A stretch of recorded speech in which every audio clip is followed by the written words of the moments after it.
교회들에서 어린이 주일로 이렇게 지켜지는 아름다운 날이기도 합니다. 우리가 어릴 때 크면서 보면은 부모님과 무슨 이야기를 하거나 어른들과 이야기를 할 때 어떤 의견을 내거나 이야기하면 어린 네가 뭘 알아? 이렇게 하면서 핀잔을 많이 주었죠. 그러나 오늘 이후로 여러분은 그러지 마시기를 바랍니다. 한번 따라합시다. 어린 사람에게 배웁시다.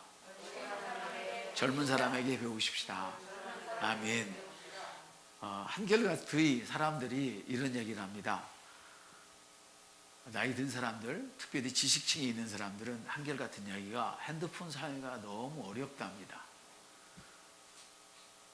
예, 박사님도 그럽니다. 여지껏 제가 공부를 해봤지만 핸드폰보다 어려운 것은 보지를 못했다고. 그렇지만 유치원 아이만 해도 핸드폰을 자기 마음대로 만질 수가 있어요. 왜냐하면 어려서부터 그런 문화 속에서 자랐기 때문에 그렇습니다. 근데 저희들은 한 가지를 배워도 또 그거를 3일만 안 쓰면 또 그 기능을 잃어버리게 되는 경우가 참 많이 있죠. 예전에는 이렇게 비가 오는 날이든지 비가 올 것 같으면 어른들이 막 그 삭신이 몸살 난 것처럼 쑤셨습니다. 그래서 어른들이 하는 이야기가 뭐라고 말씀하시냐면, 야, 비 올 것 같다, 해가 쨍쨍 나 있는데 비 올 것 같다고 널어놓은 곡식을 걷으라고, 이렇게 말리는 것들을 걷으라고 그러고 빨래를 걷으라고 이야기합니다. 그래서 예전에는 어른들을 공경할 수밖에 없는 그런 문화가 있었습니다. 실제로 왜 어른들을 공경하지 않으면 자기들이 못 살거든요. 근데 지금 문화가 달라졌어요. 그랬다고 그래서 여러분들이 하나님의 말씀을 떠나는 그런 얘기는 절대 아닙니다. 떠나서는 안 됩니다. 저는 개를 무척 좋아하거든요. 강아지를, 개라고 그러면 또 이상하니까 강아지를 무척 좋아하는데 남의 개는 좀 싫어해요. 어릴 때 물려본 기억이 있어가지고 남의 개는 요만한 것만 내 옆에 와도 좀 무서워요, 제가. 그런데 내 개는 어때요? 무섭지 않거든요. 그래서 끈을 길게 다니면 제가 항상 그래요. 그 아이 좀 끈을 좀 당겨주라고. 그러면 주인이 뭐라고 얘기하냐면, 우리 애는 안 물어요, 그래요. 저는 물려봤기 때문에 알거든요. 큰 개는 괜찮아요. 그래도 붙잡고 싸우기를 하는데 조그만 개는요, 와서 확 물고 도망가 그러면요 미친다고요. 그게 예전에 삽살개. 그래서 저는 지금도 개를 무서워하는데 제 개는 안 무서워요. 저는 앞으로 개를 키울 생각인데, 사람들은 그런데 사람보다도 개를 더 우위에 놓는 모습을 보고 정말 주님 오실 날이 가까웠다. 여러분 중에도 만일 하나님 말씀을 들으면서 이렇게 말씀을 들으면서 내가 하나님 말씀을 떠났구나 이런 생각이 들거든 돌아오시길 바랍니다. 지금 이 강아지가 내 자식을 물고 나를 무는데도 그 아이를 버리지 못하고 같이 키우고 있어요. 이건 아닙니다, 여러분. 아무리 개가 좋아도요, 그래서는 안 되는 거예요. 하나님은 모든 피조물을 만드신 후에 저와 여러분을 만드셨습니다. 아시겠습니까? 그리고 하신 말씀이 이 모든 것들은 너를 위하여 존재하는 거다. 그런데 오늘날 보면 그 강아지를 위해서 존재하는 거예요. 그리고 여기에 합류해서 많은 또 그 환경보호단체, 새끼개를 사랑하는 이런 단체들, 반려견 막 그래가지고는 덤비는 개를 때려서든지 내 자식을 해코지 하는 개를 때려서라도 막아야 되잖아요. 걔는 물건이거든요, 사실은. 그래서 만일에 그 개가 여러분을 물었다든가 아니면 사고를 쳐가지고 이걸 죽여야 돼. 그래도 그걸 못 치워요. 물건이기 때문에 증거로 남겨놔야 되거든요. 개는 물건이에요. 근데 그거를 사람보다 더 높이 여긴단 말이죠. 지금 제가 이 이야기를 왜 하냐면, 저는 이런 거에 대해서 굉장히 비판적인 사람이거든요. 짐승을 사람보다 더 좋아해서 그 짐승을 사람 위에 놓고, 저는 그런 것들을 볼 때마다 그래요. 개 유치원을 만들어가지고, 물론 자유경제 체제에서 자유민주주의 시대에서는 자기가 부유하면 많이 누리는 건 너무나 당연한 것이죠. 그러나 우리 그리스도인은 좀 달라야 되거든요. 지금 아이가 먹을 게 없어가지고 할머니, 어저께 저녁에 테레비를 잠깐 보는데, 낮인가 저녁에 테레비를 잠깐 보는데 아이가 병을 주우러 다니는 거예요. 자기 할머니를 도우려고, 자기를 키우는 할머니를 도와주려고. 이런 사람들도 있는데 우리는 걔를 유치원에 보내고, 그거 나쁘다는 건 아니에요. 그렇지만 우리의 마음은 그리스도인이라면 우리의 마음이 내가 좋아하는 기호품보다는 그들에게 있어서 그들 안에도 영이 있거든요. 그들도 하나님이 만드셨거든요. 이해가 되십니까? 그래서 우리는 좀 달라져야 된다는 것입니다. 우리가 만일에 세상 사람과 똑같다면 이건 큰 문제가 있는 것입니다. 근데 제가 오늘 이 얘기를 하냐면 저는 그런 것들이 비판적이에요. 그러나 그건 아주 못된 거다, 나쁜 거다 판단하고 이러지는 않아요. 대놓고. 왜냐하면 그 사람은 그걸 누릴 만한 자유가 있거든요. 왜? 내가 갖고 있으니까 당연히 누려야죠. 어떻게 누리지 않아요? 있는데 누려야 되죠. 그렇지만 우리는 달라야 된다는 거예요. 그래서 오늘 말씀이 뭐냐, 다시 한번 읽읍시다.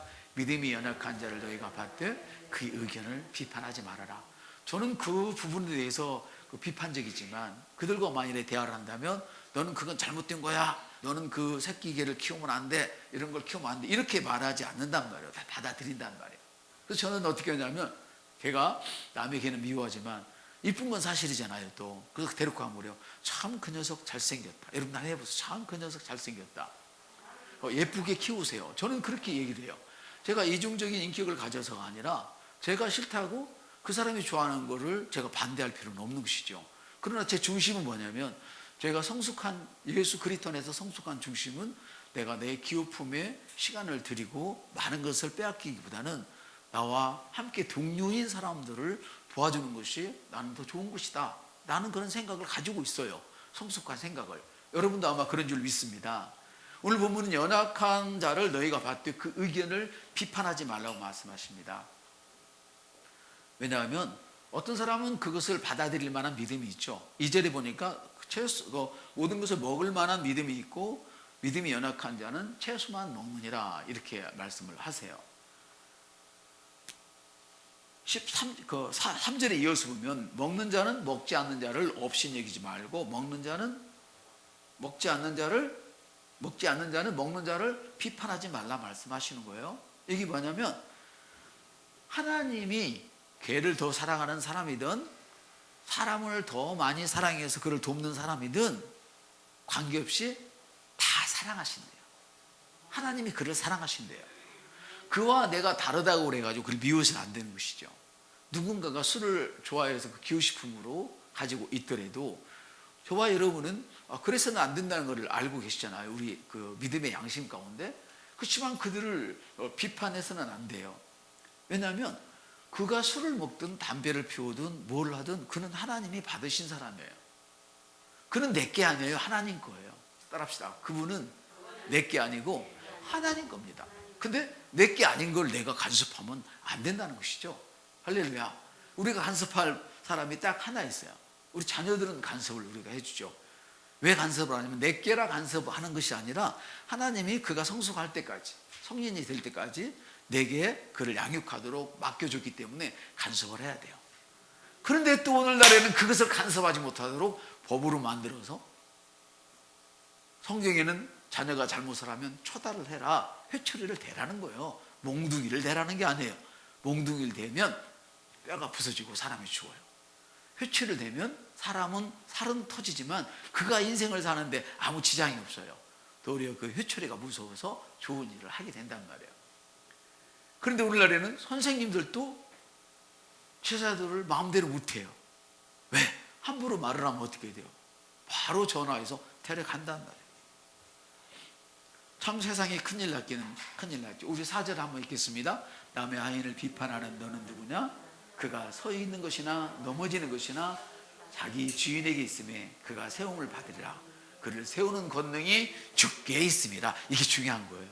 우리가 비판하지 말아야 할 그 이유는 뭐냐면 내가 비판을 한다고 세워지는 게 아니에요. 그를 세우는 것은 하나님이 그를 세우세요. 할렐루야. 왜냐하면 세우는 권능이 주님께 있어요. 그래서 성경은 차마 이렇게까지 얘기해요.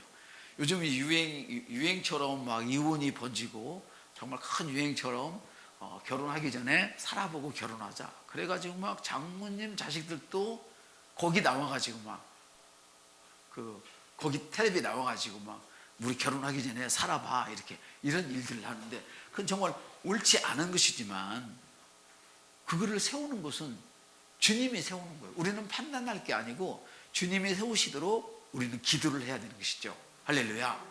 저와 여러분이 기도의 사람인 것이 너무나 주님께 감사를 드립니다. 5절에 보면 어떤 사람은 이날을 낮게 여기고 어떤 사람은 전날을 낮게 여겨요.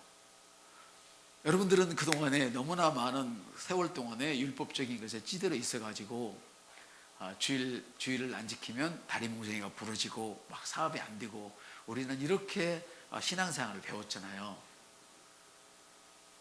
여러분들 그래도 주일을 지켜야 됩니다. 이건 율법이 아니에요. 주일을 지키는 것은. 왜냐하면 우리 선조들이 이미 주일은 이루어졌어요. 주일한다, 그 안식일은 이루어졌어요. 주님이 와서 십자가에 딱 달리실 때 우리의 모든 저주가 해결되었고, 주님이 살아나실 때 나는 새롭게 된 거예요. 그래서 내가 그걸 믿는 순간 나는 새롭게 되었어요. 그런데 이 전통은 뭐냐면 주일을 지켜야 된다는 거죠. 저도 주일을 지켜야 돼요. 제가 신앙생활 하면서 평신도 때부터 여지껏 생각을 해보면 주일을 한 번도 빼먹은 적이 없는 것 같아요. 이것이 제가 의의가 될까봐 그렇긴 한데 한 번도 빼먹은 적이 없어요. 호스를 차고도 3번 설교를 하고 기지개를 차고도 2번 설교를 해주. 제가 이런 얘기를 들으면 사람들이 놀라요. 어떻게 그럴 수가 있느냐. 근데 주일을 저는 생명처럼 여겨요. 할렐루야. 저도 여러분들이 주일을 생명처럼 여겼으면 참 좋겠어요. 그러나 여러분이 신앙의 그 주일을 생명처럼 여기는 것 때문에 여러분이 오늘 스스로 해야 할 사람, 여러분이 뭔가를 공급해야 할 사람이 지금 여기 와 있다면 사실 그건 좀 문제 아니겠습니까? 오늘 누군가를 하나님의 백성을 살려야 되는데 나 예배 드리니까 예배 드리고 수술할 거야. 글쎄요, 이건 여러분이 한번 스스로 영적인 판단을 해보셨으면 좋겠어요. 여러분, 기드온을 아시죠? 기드온은 굉장히 성실한 사람이었어요. 두려움이 엄청 많았어요. 미디안 사람들이 오면은 와가지고 때때로 막 와가지고 곡식을 다 털어가는 거예요. 포도도 털어가고 밀도 털어가고 다 털어가는 거예요. 이거 걸리면 죽어요. 근데 이 기드온은 자기 가족을 살려야 돼. 그들이 쳐들어와도. 근데 그들을 맞서서 싸울 힘은 없어요. 그래서 밀을 타작을 하는데 숨어서 포도주 풀에 큰 그 통이 있거든요. 우리가 생각하는 거 달라요. 밟아 막 사람들이 들어가서 밟는 통이 있어요. 그 통 안에 들어가 숨어서 밀을 타작을 했어요. 내 식구 먹이 살리려고. 그런데 그런 기드온에게 하나님이 나타나셨어요. 그리고 그에게 하신 말씀이 너는 용사라 이러셨어요. 여러분 오늘날 어떤 믿음을 갖고 계십니까? 여러분이 지금 산을 움직일 만한 믿음을 갖고 있다고 하지 않을지라도, 이미 갖고 계시지만 그런 걸 느끼지 못하실지라도, 여러분의 중심이 하나님 앞에 서 있기만 한다면 하나님은 여러분을 용사로 취급하십니다. 이걸 아셔야 됩니다. 할렐루야. 그러면 여러분, 아무리 나보다 연약한 사람이라고 해서 그를 억지로 의견을 묵살시키고 억지로 끌고 가면 안 됩니다. 주일을 얘기하다 말았는데요. 이제 그래서 우리 신앙의 선조들은 사도시대 때부터 주님이 부활하신 그날을 주일로 주의 날이라고 정해서 지키고 있습니다. 근데 우리가 성경을 더 자세히 들여다보면 모든 날이 주의 날입니다. 한 날도 주님의 날이 아닌 날이 없습니다. 그런데 왜 우리가 주일날 모이느냐? 모이는 게 중요한 게 뭐냐면 바로 우리는 그리스도의 몸입니다. 따라합시다. 교회는 몸입니다. 저도 유튜브 방송을 하고 있고 또 앞으로 계속 할 그 의향을 가지고 준비하고 있지만요, 유튜브에 들어가서 설교를 듣는 것은 그거는 우리가 드리는 예배와는 차원이 다른 것입니다. 개인적인 신앙생활은 도움이 되지만 영적인 차원에서는 그렇게 큰 유익이 없습니다. 반드시 몸이 있어야 됩니다. 몸의 머리는 예수 그리스도이십니다. 할렐루야. 그래서 오늘날은 아내도 잘 바꾸고 그 남편도 자주 바꾸는 분들 많이 계시잖아요. 여러분이 만약에 교회를 자주 바꾸신다면 세상적인 그런 그 표현을 드리자면 그런 것과 별반 차이가 없습니다. 교회는 몸입니다.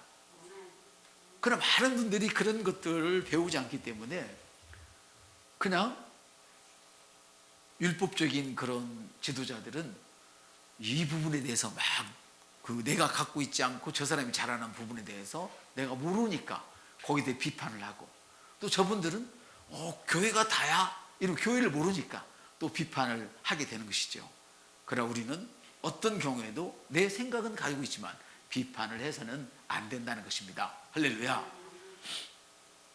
물론 제가 지금 이단을 두둔하는 것은 절대 아닙니다. 재림교회나 신천지는 반드시 이단입니다. 여러분, 가족을 이탈해서 다른 데 가서 다른 그걸 세웠다고 그것이 몸이 되겠습니까? 아닙니다. 그렇지는 않습니다. 우리의 구원자는 예수 한 분밖에 계시지 않습니다. 이 땅에 대림 예수라고 거짓말들이고 이러 하는 사람들을 여러분들은 물론 안 따라가지만요, 저는 이단에 대해서 따로 공부는 시키지 않았습니다. 왜냐하면 여러분들이 달러를 잘 구분을 하려면 어떻게 하냐면, 진짜 달러를 가지고 매일 만지작거리고 보고 있으면 거짓 가짜 돈을 보면 금방 알 수 있습니다. 근데 이단을 연구하다 보면 하나같이 다 이단에 빠져버리는 이런 실수를 범합니다. 그래서 여러분들은 다른 거 연구하지 마시고 하나님의 말씀만 연구하셨으면 좋겠습니다. 할렐루야. 우리 주님은 이렇게 말씀하십니다. 제가 지금 주의를 얘기했는데 로마서 14장 5절에 보니까 어떤 사람은 이 날을 전날보다 낮게 여기고 어떤 사람은 모든 날을 같게 여긴다, 이렇게 말씀을 하십니다. 이 날을 전날보다 낮게 여기고, 그래서 각각 자기 마음에 확정하라, 이렇게 말씀을 하시는데요, 이 말씀이 무슨 말씀이냐면, 주를 위한다면 네가 정해라. 따라합시다. 주를 위한다면 네가 정해라. 우리는 내가 정해서 신앙생활을 하는 것입니다. 남이 정해줘서 하는 것이 아닙니다. 자, 그렇다면 생각해 봅시다. 모든 사람들이 주일날 우리 몸이 모여서 예배를 드리는데, 나는 금요일날 예배를 드리겠습니다. 그런다면 그것이 주를 위한 일인지 생각해 봐야 되겠죠. 몸을 위한 일인지 생각을 해봐야 되겠죠.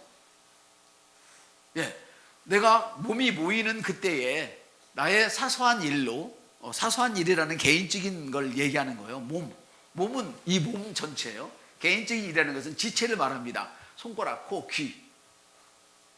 귀가 나는 저 소리를 들으라니까 내 귀만 띄어서 가겠다는 거예요. 그러니까 이것이 옳은 것인지, 몸을 위해서 옳은 것인지 생각해 보면 금방 알 수 있죠. 이해가 되신지 모르겠습니다. 그래서 우리가 이런 말씀을 들을 때 중요한 것은 내가 이것을 내 육체의 기회로 삼고 있는지, 나의 이 자유로운 신앙생활을 육체의 기회로 삼고 있는지를 항상 살펴봐야 합니다. 여러분이 신앙의 정말 자유를 누린다면 여러분은 사랑 때문에, 여러분은 그 사랑 때문에 그 사랑에 매여서 꼼짝 못하는 사람이 되어봅니다. 이게 진짜 자유입니다. 여러분, 부모가 자식을 키울 때 그걸 사랑하지 않으면 그 매였을 때 얼마나 지겹겠어요. 그러니까 준비도 안 돼가지고 애기부터 먼저 나가지고 술도 마시러 가야 되지, 춤도 추러 가야 되지, 이놈저놈 만나러 가야 되지, 이녀 저녀 만나러 가야 되지. 그러니까는 애기 뉘어놓고 그냥 나가는 거예요. 굶어 죽이는 거예요. 근데 여러분은 그렇지 않지 않습니까? 여러분이 아는 분들은 그렇지 않지 않습니까? 다 자식을 사랑하지 않습니까? 그래서 내가 힘이 들어도 그걸 기쁨으로 감당을 하는 거예요. 그래서 정말 우리가 육체의 기회로 삼지 않고 내가 주님을 사랑하고 내 이웃을 사랑한다면 나의 모든 자유를 가지고 섬기는 그런 자세로 살아가게 되는 것이죠.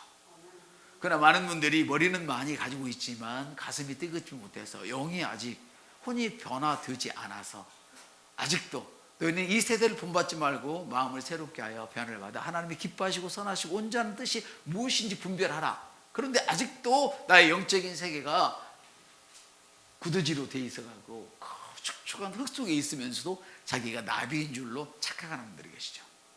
그러나 우리가 하나님 말씀으로 내 심령이 변화를 받게 되면 제한 없는 나비가 되어져서 제한 없이 날아다니고 사는 그 환경이 다르고 먹는 게 다르고 보는 게 다르고 누리는 게 달라지는 것입니다. 할렐루야. 사랑하는 여러분, 나를 중요하는 것도 주를 위하여, 먹는 것도 주를 위하여. 여러분이 만일에 예수 그리스도를 제외하고 우리 하나님 아버지를 제외하고 성령님의 음성을 제외하고 여러분들이 마구마구 먹는다면 여러분의 그 뱃속에서 사탄이 그 이빨을 드러내고 송곳니를 드러내며 웃고 있을 겁니다. 너 금방 내가 북구덩이로 데려가겠다 이렇게 웃고 있을 거예요. 저는 그렇게 생각을 해요.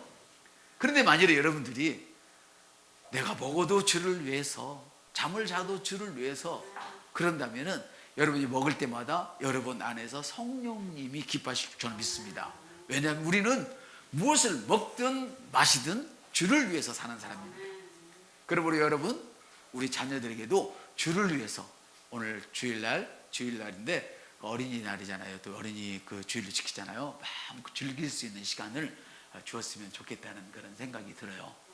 6절에 보면 나를 중히 여기는 자도 주를 위하여 중히 여기고 먹는 자도 주를 위하여. 할렐루야. 그렇습니다. 여러분, 먹지 않아도 주를 위하여 먹지 않는 것입니다. 다이어트 하려고 먹지 않으면요, 나이 먹으면 골다공증 걸려가지고 뼈가 삭습니다. 넘어지면 바로 뼈 부서집니다. 함부로 다이어트 하지 마시고요, 주를 위하여 굶을 수 있으면 굶으시기를 바랍니다. 금식하라는 얘기죠. 주를 위해서는. 그럼 하지 않아도 돼요. 먹으면서 기도해도 돼요. 할렐루야. 왜? 나는 먹으면서 기도하는 체질이니까. 나는 굶으면서 기도하는 체질이면 굶으면서 하시기를 바랍니다. 할렐루야. 그래서 자기를 위하여 사는 자가 없고 7절, 오늘 제가 메시지가 본문 중심으로만 돌아가죠. 자기를 위하여 사는 자가 없고 자기를 위하여 죽는 자도 없다. 사랑하는 여러분, 우리는 우리를 위해서 죽어서는 안 됩니다. 주님을 위해서 죽어야 됩니다. 우리는 우리를 위해서 사는 종자가 아닙니다. 주님을 위해서 사는 종자입니다. 그런 종류란 말입니다. 하나님의 가족이란 말입니다. 우리는 혈통, 이 혈육을 통해서 우리의 몸은 만들어지고 다 만들어졌지만 우리가 예수를 믿는 순간 나의 혈통은 하나님의 혈통으로 바뀌었습니다. 믿으십니까? 나는 하나님의 가족입니다. 내가 하나님의 자녀입니다. 내가 하나님의 새끼란 말입니다. 대문자가 아니라 소문자란 말입니다. 이해가 되시면 아멘 하십시다. 그렇습니다. 여러분 이 엄청난 사실을 아셔야 합니다. 그래서 여러분, 나만 하나님 앞에 온전히 서 있는 것이 아닙니다. 저도 어릴 때는 형편없이 서 있었지만 나의 신앙의 선배들이 나를 따뜻거려주고 위로해주고 격려해줘서 오늘 여기까지 온 것입니다. 여러분, 신앙이 어리다고 무시하고 그들의 의견을 듣지 않으면 안 된다는 것입니다. 이해가 되시죠? 제가 제일 못하는 부분이지만 오늘 하나님께서 저의 입술을 통해서 제게 말씀하신 줄 믿습니다. 우리는 누구라도 어떤 자유라도 그 자유를, 우리에게 주신 신앙의 자유를 육신의 기회로 삼아서는 안 됩니다. 왜냐하면 하나님은 만유리 여김을 받지 않으시는 분입니다. 하나님은 무시당하지 않습니다. 하나님은 속지 않으시는 분입니다. 할렐루야. 우리는 다 주님의 것이고 믿는 사람이나 믿지 않는 사람이나 하나님의 심판대 앞에 설 건데 우리는 믿는 자로서 하나님 앞에, 그 심판대 앞에 서게 될 것입니다. 그리고 또 하나 여러분에게 부탁을 드리고 싶은 것은, 우리가 믿음이 있고 나는 무엇이든지 다 자유롭게 할 수 있다고 그래서 부딪힐 것을 형제 앞에 두면 안 됩니다. 여러분, 하나 여쭤보겠습니다. 여러분, 교회에 딱 들어오실 때 여러분은 어떻게 하고 들어오십니까? 여기 하나님이 계십니까? 아멘. 저만 아멘을 하나요? 여러분, 하나님 안 계시는구나. 자, 교회 밖에는 하나님이 계십니까? 저는 아멘입니다. 교회 밖에 하나님이 계십니다. 그래서 저는 교회에 들어올 때 밖에도 하나님이 계시고 안에도 계시지만 여기는 예배 처소거든요. 그렇지만 저는 들어와서 앉아서 잠시 기도를 합니다. 그걸 안 할 때가 사실 더 많습니다. 여러분, 왜 그럴까요? 제가 불량스러운 인간이라 그럴까요? 가짜 목사라 그럴까요? 왜냐하면 제 중심에는 밖에나 하나님, 여기나 하나님이 항상 함께 계십니다. 저는 사람에게 실수하는 것, 사람을 괴롭히는 것 매우 싫어합니다. 그러나 내가 하나님을 기뻐해야 되는 그런 상황에서 사람이 괴롭다면 저는 하나님을 택합니다. 언제 한번 권사님이라는 분이 우리 집에 노크를 했습니다. 노크를 했는데 제가 혼자 있어서 문을 열어줄 수는 없잖아요. 문 안에서 대화를 했어요. 혹시 예수 믿으세요? 사모님이. 그래서 우리 예수 믿는 사람인데요. 혹시 방언해서요? 그러는 거예요. 야, 이거 뭐가 걸렸구나 싶었어요. 내가 불면증이 있어서 잠을 못 자는데 누가 밤새도록 방언을 해서 그래서 속으로는 그랬어요. 권사님이 참 어리네요. 권사님 돼가지고 잠을 못 잘 게 아니라 같이 방언하면 더 좋을 텐데 그 방언이 귀찮다고 방언하는 이분 다 들려고 올라오셨습니까? 제가 속으로만 그랬어요.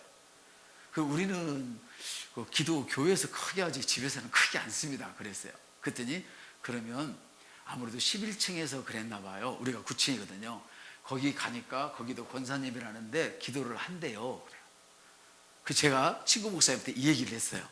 그건 목사님이 범인이냐 그래요. 그 다음부터 조심조심 했어요. 근데 저는 원래 밤 체질이라서 어떤 때는 어젯밤에는 3시에 잤어요. 뭐 하나 작업하다 보니까 3시가 훌렁 넘어버렸어요. 밤새껏 저 혼자 이렇게 일을 하다 보면 소곤소곤 다 들려요. 옆집에서 들리는 걸 어떻게 하겠어요. 그래서 저는 제가 그게 방해가 되면 이걸 끼기도 하고 아니면 제가 빗소리, 천둥소리 이게 굉장히 집중력이 좋거든요. 그걸 그냥 조그맣게 틀어놓고 해요. 그 소리가 들릴 때 내가 기도하는 소리는 안 들리겠냐고. 당연히 들리죠. 저도 그럴 때는 정신이 차리면 다시 소리를 좋게 합니다. 그러나 저는 그것을 멈출 수는 없어요. 왜냐하면 하나님을 기쁘시게 하는 것이 나의 힘이기 때문입니다. 내가 이웃에게 예의를 찾는 건 너무 중요한 거예요. 그러나 그건 그리스도 안에서 해야 될 일이지 그 일 때문에 내가 하나님과의 교제하는 시간을 놓치면 안 된다는 거예요. 저는 그럴 때는 그런 이야기를 합니다. 하나님은 사랑하는 자에게 잠을 주신댔는데 나는 하나님께 사랑을 받아서 우리 집사님이 해준 세라짐 위에 잠깐만 5분만 누웠다 일어나야지 그래도 그냥 1시간을 거뜬히 누워버립니다. 그냥 코 골고 누워버립니다. 하나님이 저를 얼마나 사랑하시는지 뒤통수만 닿으면 그냥 잠이 옵니다. 근데 잠이 안 오는 사람 누구예요? 하나님이 사랑하지 않는 사람인가요? 근데 성경에 보면 하나님을 사랑하는 자에게는 잠을 주신대요. 오늘 말씀인가요? 어제 말씀인가요? 시편에 잠을 주신대요. 그럼 잠을 못 자는 자는 누구예요? 하나님은 당신을 사랑하는 자에게 나타난다고 하셨습니다.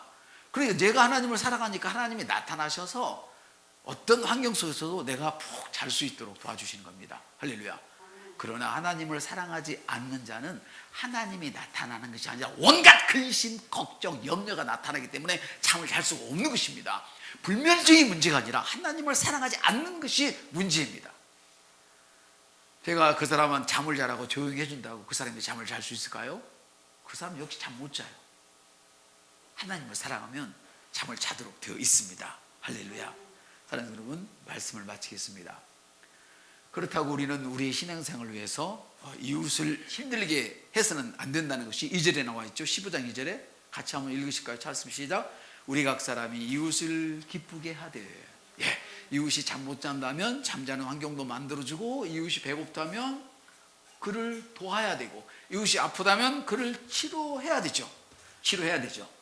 그래서 우리는 각 사람이 개인이 우리의 이웃을 기쁘게 해야 되지만 어떻게 기쁘게 할 것이냐, 하나님의 선을 이루고 덕을 세우도록 해야 돼요. 그런 일들을 통해서. 할렐루야. 여기 선은 나가뒀어. 예수 그리스도를 증거하는 걸 이야기하고, 덕은 하나님의 능력을 말합니다. 여러분들이 그분들의 비유를 맞춰준다고 하나님이 전해지는 게 아니고, 예수 그리스도가 전해지는 게 아니고, 그분들의 비유를 맞춰준다고 그래가지고 예수 그리스도의 능력이 나타나는 것이 아닙니다. 그분들을 이해하되 여러분은 전혀 흔들림이 없이 그분들을 사랑으로 품으면 예수 그리스도가 전해지고, 할렐루야, 하나님의 능력이 나타나는 것입니다. 하나님께서 우리를 흑암의 나라에서 하나님 아들의 나라로 옮겨주신 이유는 하나님의 능력을 드러내도록 하신 것입니다.